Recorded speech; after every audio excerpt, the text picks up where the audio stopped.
Bismillahirrahmanirrahim. Assalamualaikum warahmatullahi wabarakatuh.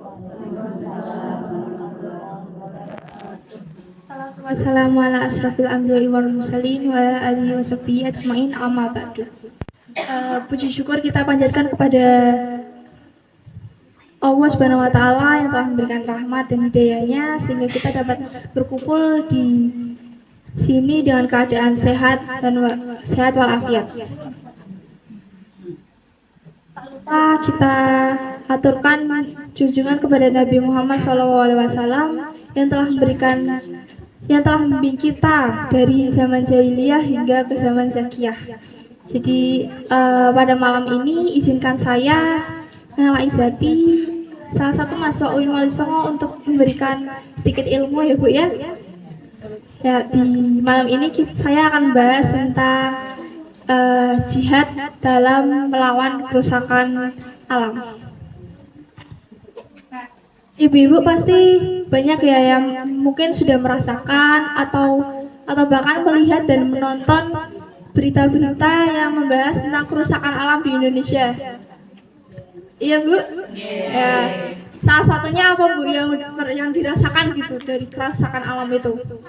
Ya, panas, polusi, ya. Terus apalagi Bu? Banjir. Dengan air ya Bu ya. Apalagi akhir-akhir ini kan emang Semarang lagi panas banget ya Bu ya.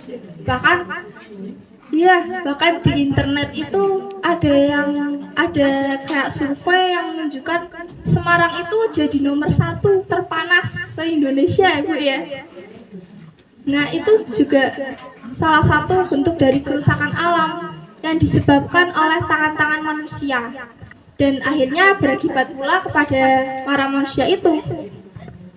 Dan hal ini juga tertuang dalam salah satu ayat di Al-Quran, yaitu tepatnya di surat Ar-Rum ayat 41.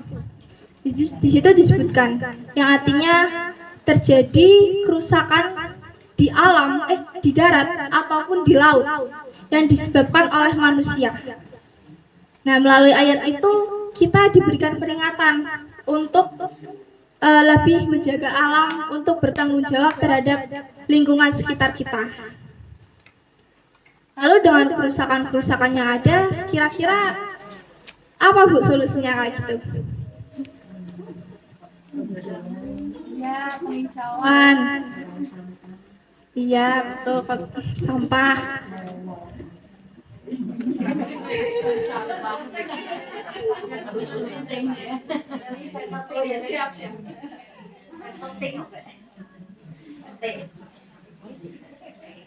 Nah, salah satu cara yang efektif dan diajarkan dalam Islam itu yaitu dengan jihad al-jihadi al-bi'i, yang artinya berperang dalam melawan kerusakan alam. Jihad itu kan punya makna yang luas ya Bu ya. Jihad kalau dalam Al-Quran itu berarti bersungguh-sungguh melawan hawa nafsu. Bersungguh-sungguh melawan hawa nafsu, bersungguh-sungguh dan dalam melawan godaan syaitan.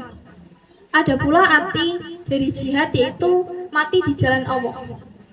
Namun dalam konteks hari ini, jihad itu nggak semata hanya sekedar mati, hanya memiliki arti mati di jalan Allah. Namun hidup di jalan Allah. Yang salah satu contohnya yaitu dengan melestarikan lingkungan. Nah, kira-kira bagaimana sih cara menerapkan al-jihadi al-bi'i ini? Ada banyak cara Bu. Saya berikan 4 cara. Yang pertama yaitu dalam pengelolaan sampah. Nah, sampah salah satunya itu sampah plastik. Kan memang sampah plastik itu sampah yang tidak bisa diurai, ya Bu? Ya. Nah, banyak solusinya untuk sampah plastik. Bahkan banyak pula dari komunitas-komunitas itu sudah peduli, komunitas-komunitas yang peduli terhadap lingkungan. Salah satunya itu yang saya ketahui itu di Kendal. Itu ada komunitas kardus. Ya, nanti Ibu bisa cari tahu di Google gitu. Itu komunitas kan tentang pengelolaan sampah menjadi ekobrik. Ibu-ibu tahu ekobrik? Nah, udah pernah buat, Bu? Nah, itu. Tapi itu ekobrik kalau sudah banyak ya. Ekobrik itu, Nah itu yang jadi pertanyaan. Ekobrik yang buat dinding itu adakah plastik itu plastik itu ada BPA-nya ya? Dia bisa keluar untuk kesehatan terhidupan itu juga keluar emang semua itu kan pasti ada plus dan minusnya. Dan minus dari ekobrik itu memang jika sudah terkumpul di dalam dan terkena sinar matahari akan mengakibatkan gas yang beracun. Tapi ekobrik ini salah satu solusi. Lewat ekobrik ini kita bisa membentuk banyak hal. Kita bisa buat meja, kita bisa buat kursi, atau bisa juga untuk menghias taman. Dulu saya KKN itu juga bikin ekobrik. Ekobrik itu dibuat untuk menghias taman. Bisa ada bentuk kapura. Lalu yang kedua yaitu ada dengan menghemat energi listrik terutama. Ibu-ibu sudah menghemat energi belum? Energi listrik? Alhamdulillah ya Bu, sampun menghemat energi listrik karena energi listrik ini juga akan berdampak pada suhu di bumi. Jadi kalau kenapa bisa panas, salah satunya itu penyebabnya yaitu dengan penggunaan energi listrik yang berlebihan. Kemudian solusi yang ketiga yaitu dengan mengurangi kendaraan bermotor.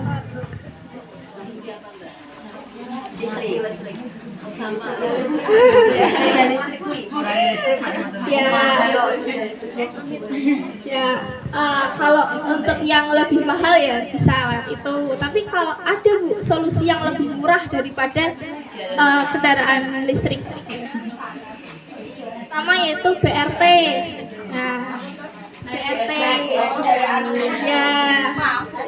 BRT atau kendaraan umum.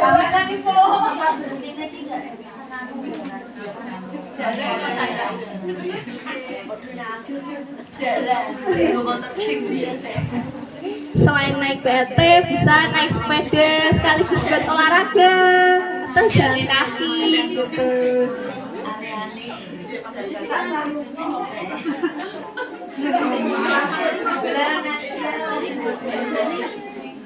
Lalu yang keempat Bu ya, yang keempat itu menurut saya itu salah satu solusi yang benar-benar berdampak sekali, apalagi secara keseluruhan, yaitu menanam pohon atau merawat tanaman-tanaman. Karena dengan kita menanam pohon itu tuh akan mempengaruhi oksigen, karena akan menghasilkan karbon dioksida yang dapat mengobati atau memperbarui suhu udara, memperbarui udara menjadi lebih sehat. Gak hanya itu, lewat menanam pohon ini juga itu bisa menambahkan pahala untuk kita.